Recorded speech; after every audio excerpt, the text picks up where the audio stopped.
All right, friends, let's continue our study of the measures of center by looking at what happens when we get data in an alternate form.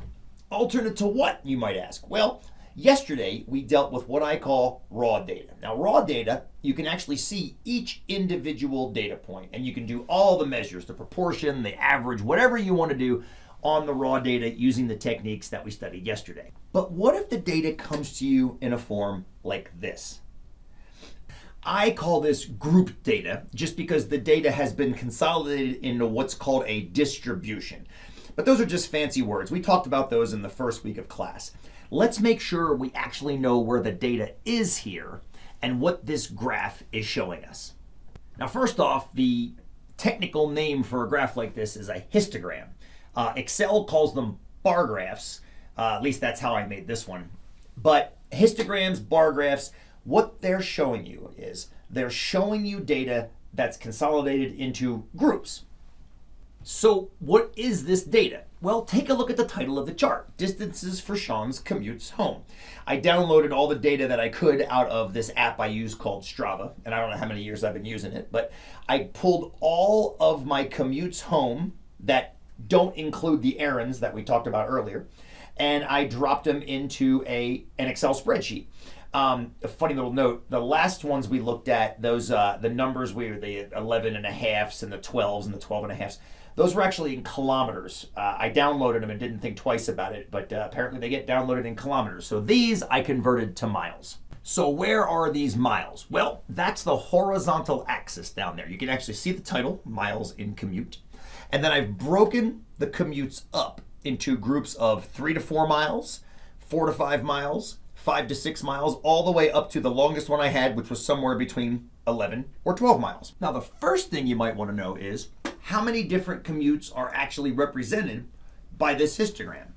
And that's where the height of the bars comes in. There were 2 commutes that were 3 to 4 miles long. There was 1 commute that was 4 to 5 miles long. There were 29 that were 5 to 6 miles long, and so forth. So how many total commutes? Well, to get that number, we just add up all the numbers on the top of each one of those bars, which tells us there are 340 different commutes recorded in this histogram. And now that we know the total number of commutes represented by this histogram, we can actually start teasing out some of these measures of center. I think the most obvious one to go for first is the mode. So the mode is the most frequently occurring data point. So in a histogram, the most frequently occurring data point is going to be the highest bar. In this case, it's the bar that has 259 commutes in it. Here's one downside of having grouped data. So you know that the bar with 259, that stands for the 6 to 7 mile long commutes. What you don't know are the actual exact values of those 6 to 7 mile commutes. Are they 6.5s, 6.6s, 6.1s? So what you do is you just assume that everything in that bar is exactly in the middle of that range, 6.5. So we'd say that the mode of the data is 6.5 miles.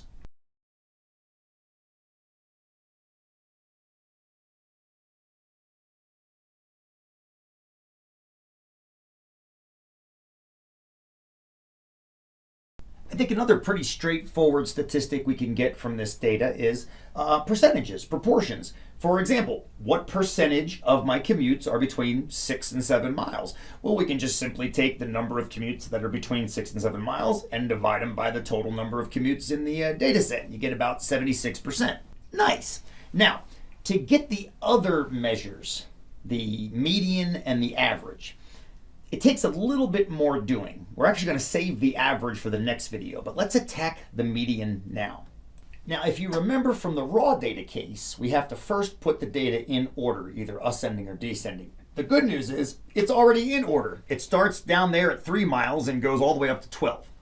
Then what we started doing was crossing off the lowest and then the highest, then the next lowest and the next highest. Well, we can do that here too. Okay, friends, I started doing this on the computer screen and I just got tired of actually trying to add the little cross off, so I just redrew the histogram on my chalkboard back here. So it's not quite to scale as nicely as it is in Excel, but it'll serve the purpose we need it to serve. Okay, let's grab pink chalk. That way it'll stand out. So we have to cross off the smallest data point and then the largest. So we've actually got two smallest data points down here. There's two in the 3 to 4 category. So if I cross one of them off, that leaves one behind. And then I cross off that one over there. So I just removed one of the 3.5s and one of the 11.5s, or the only 11.5. Okay, so now I'm going to cross off that last 3.5, so that entire category is gone now. And I'm done with this one, so I have to move over to here, and I leave one behind there. Okay, come back over here. I got to lose that one. Now these two categories are both gone. And then I lose this one, so that means these two categories are both gone. Now I think we can speed up the process a little bit here. Rather than taking one of those and then one of those and then one of those, I'm just going to take all 29 of these because they're going to be chopped off eventually. So if I take all 29 of those, I got to take 29 down here. So that's going to remove that 5. That leaves 24. That 14. And then I need to take 10 more from this one. So that's going to leave 17 behind there. And now it gets interesting. Now it gets interesting. Because I've got 259 here and 17 here. I can take 17 of these away, leaving 242 left. And that removes all of those. And now I still have 242 data points that are all in the 6.5 range.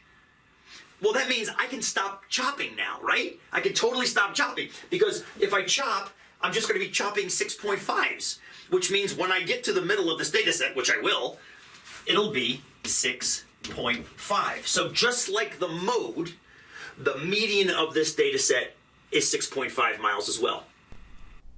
All right, that was kind of fun.